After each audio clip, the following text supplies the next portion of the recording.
Vote প্রচারে গিয়ে অসুস্থ হয়ে পড়লেন যাদবপুর লোকসভা কেন্দ্রের তৃণমূল কংগ্রেস প্রার্থী সায়নী ঘোষ।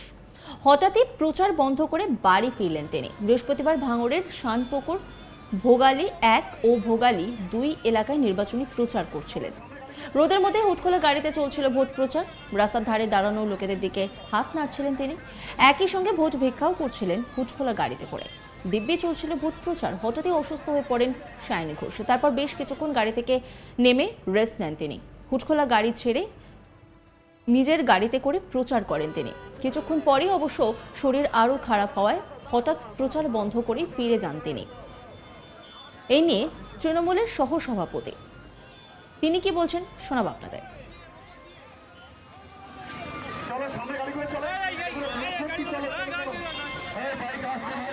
আমাদের সায়নী আমাদের দেশনেত্রী মমতা বন্দ্যোপাধ্যায়ের আশীর্বাদ ধন্য প্রার্থী আমাদের সায়নী ঘোষ।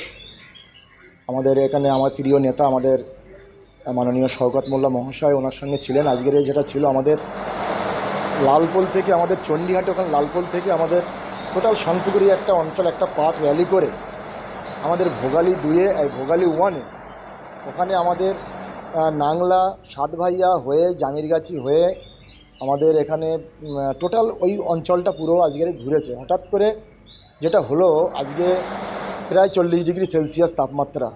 এই তাপমাত্রার জন্যে আজকের হুটখোলা গাড়িতে ঘুরতে ঘুরতে হঠাৎ করে আমাদের প্রিয় প্রার্থী তিনি হঠাৎ করে অসুস্থ হয়ে পড়েন এবং আমার প্রিয় নেতা উনিও অসুস্থ বোধ করেন, যে অত্যন্ত সেই সকাল 9টা থেকে আজ প্রায় দুটো পর্যন্ত ঘুরে ঘুরে অসুস্থ বোধ করে। তার জন্য আমাদের ভোগালী 2-এ যে র্যালিটা ছিল আমাদের বানিয়াড়া থেকে চিলেতলা হয়ে ভুমরু হয়ে কাঁটাডাঙ্গা হয়ে কাঁটালিয়া হয়ে পশ্চিম কাঁটালিয়া হয়ে আমাদের আবার ফের আমাদের ওখানে নিমকুড়িয়া হয়ে আমাদের একটা স্ট্রিট কর্নার ছিল গানিঘাটি। তো আমার গানিঘাটি স্ট্রিট কর্নারটা শেষ পর্যন্ত পোস্টপোন করতে হলো। আমি অলরেডি ক্যান্সেলেশন লেটার পাঠিয়ে দিয়েছি, সেই প্রোগ্রামটা হচ্ছে না। তো আমি ধন্যবাদ জানাই আমার প্রিয় নেতা মাননীয় শওকত মোল্লা মহাশয় এবং আমাদের দেশনেত্রী মমতা বন্দ্যোপাধ্যায়ের আশীর্বাদ ধন্য প্রার্থী সায়নী ঘোষকে, যে আজকে ওনারা সময় দিয়েছেন এত দাবদাহ তাপের মধ্য দিয়ে যে দুটো অঞ্চল কভার করেছে। এই দুটো অঞ্চল কভার করার পরেও যে তারা 2টো পর্যন্ত সময় দিয়েছে, সাধারণ মানুষের যে উৎসাহ উদ্দীপনা দেখে ওনারাও খুশি হয়েছে। আমরাও খুব আপ্লুত গর্বিত হচ্ছি যে মানুষ আমাদের সঙ্গে আছে। আজকে আইএসএফের যে মিথ্যা প্রতিশ্রুতি, যে মিথ্যা কথা বলে মানুষকে ভুল পথে পরিচালিত করে যে ভোটগুলো তারা লুট করেছে, মানুষের তারা যে গুন্ডাম ও মোস্তানি করে এইসবগুলো করেছে, মানুষ বুঝতে পেরেছে, মানুষ তার ভুল শুধরেও নিচ্ছে। নিয়ে মানুষ একদম ঐক্যবদ্ধ হয়ে দলবদ্ধ নির্বিশেষে এখন তৃণমূলের জোড়া ফুলের ছায়াতলে দাঁড়িয়েছে। আজকে এই র্যালির সঙ্গে সবাই ঐক্যবদ্ধ হয়ে আমরা র্যালিটা করেছি। আজকে হয়তো কোনো কারণে এই দাবদাহ তাপের জন্য অসুস্থ হয়ে পড়ার জন্য আমাদের নেত্রী অসুস্থ হয়ে পড়ার জন্যে, নেতা অসুস্থ হয়ে পড়ার জন্য আজকে হয়তো আমাদের এই র্যালিটা হয়নি ভোগালী দিয়ে। আগামী দিনে আমরা চেষ্টা করব আমাদের প্রিয় নেতা মাননীয় শওকত মোল্লা মহাশয়কে বলে যে আমাদের ভোগালী 2 আর চালতে বেড়া তো ফাঁকা আছে, এই দুটো অঞ্চল যাতে একসঙ্গে করা যায় সেটা নিশ্চিত আমরা চেষ্টা করব। এই নিয়ে রিপোর্ট তুলে ধরেছেন আমার কলিগ প্রসেনজিৎ, দেখাবো আপনাদের। এবার নির্বাচনী প্রচারে গিয়ে কার্যত অসুস্থ হয়ে পড়লেন যাদবপুর লোকসভা কেন্দ্রের তৃণমূল প্রার্থী সায়নী ঘোষ। বৃহস্পতিবার তিনি দক্ষিণ 24 পরগনার ভাঙড় বিধানসভায় ভোটের প্রচারে এসেছিলেন। কখনো পায়ে হেঁটে, কখনো বা হুটখোলা গাড়িতে চেপে তিনি রোদের মধ্যে প্রচার করেন। ভাঙড়ের ভোগালী 1, শানপুকুর, ভোগালী 2 এই সমস্ত গ্রাম পঞ্চায়েত এলাকায় ভোটের প্রচার করছিলেন তিনি। আর প্রচারের মধ্যেই রোদের মধ্যে যখন তিনি প্রচার করছিলেন তাতে তিনি অসুস্থ হয়ে পড়েন। বেশ খানিকক্ষণ হুটখোলা গাড়ি থেকে নেমে তিনি বিশ্রাম গ্রহণ করেন। এরপর হুটখোলা গাড়ি ছেড়ে নিজের গাড়িতে চেপেই বেশ খানিকক্ষণ আরও প্রচার করেন তিনি। তারপরে অসুস্থ হয়ে পড়ার কারণে তিনি ভাঙড় ছেড়ে বাড়ির উদ্দেশ্যে রওনা দেন। ভাঙড়ের তৃণমূল নেতৃত্ব জানিয়েছেন, বৃহস্পতিবার বিকালে সায়নী ঘোষের একাধিক কর্মসূচি ছিল ভাঙড়ে, কিন্তু তার শারীরিক অসুস্থতার কারণেই তিনি ফিরে যান। লোকসভা নির্বাচন ঘোষণা হওয়ার আগে থেকেই কার্যত যেদিন থেকে তৃণমূলের প্রার্থী তালিকা ঘোষণা হয়েছে সেদিন থেকেই ভোটের প্রচারের ময়দানে নেমে পড়েছেন সায়নী। টানা প্রায় 2 মাস ধরে ভোটের প্রচার করছেন তিনি। প্রত্যেক দিনই দুবেলা প্রচারে দেখা গিয়েছে সায়নীকে। যাদবপুর লোকসভা কেন্দ্রের বিভিন্ন প্রান্তে যে 7টি বিধানসভা রয়েছে সেই 7টি বিধানসভার কোনো না কোনো প্রান্তে প্রত্যেক দিনই সকাল সন্ধ্যায় প্রচার করতে দেখা গিয়েছে এই তৃণমূল প্রার্থীকে।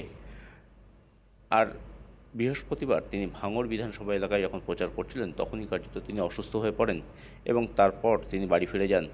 তবে সূত্রের খবর সায়নী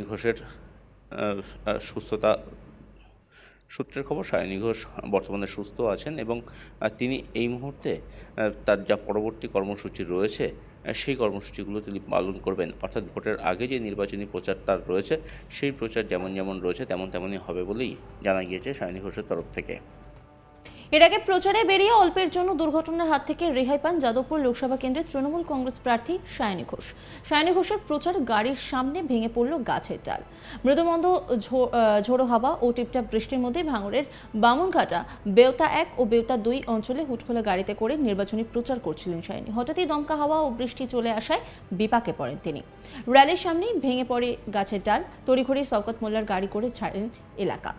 পাশাপাশি প্রচণ্ড বৃষ্টি ও ঝড়ের কারণে বেউতা 1-এর ক্রোলবেড়িয়া এলাকায় নির্বাচনী সভা বন্ধ করে আটকে থাকেন সায়নী। ফাঁকা চেয়ার সামনে রেখে বন্ধ ঘর থেকে দলীয় কর্মীদের উদ্দেশ্যে বক্তব্য রেখে তিনি এলাকা ছাড়েন।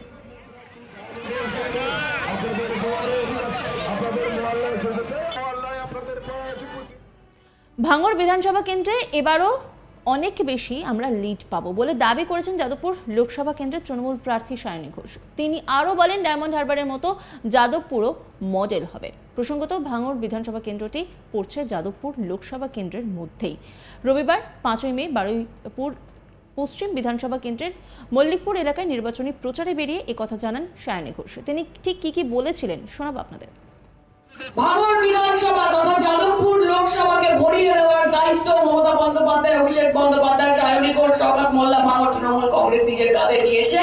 এবং আগামী দিন যদি ডায়মন্ড হারবারের পরে অন্য কোনো মডেল কনস্টিটুয়েন্সি হয়, দ্বিতীয় তার নাম হবে যাদবপুর লোকসভা কনস্টিটুয়েন্সি। তার নাম হবে যাদবপুর লোকসভা কনস্টিটুয়েন্সি। এবং উন্নয়নের ঝড়ে মোদির শাহ কোথায় উড়ে যাবে সেটা আপনারাই দেখে নেবেন। ডায়মন্ড হারবার অভিষেক ব্যানার্জি একটি মডেলের মধ্যে রূপান্তরিত করেছে। আজকে আমরা যাদবপুর লোকসভা কেন্দ্রতে আমাদের যতগুলো বিধানসভা রয়েছে সেখানে ভাঙড় বাদে যদি আমি মনে করি যে ভাঙড় থেকে আমরা এবার অভূতপূর্ব লিড পাবো।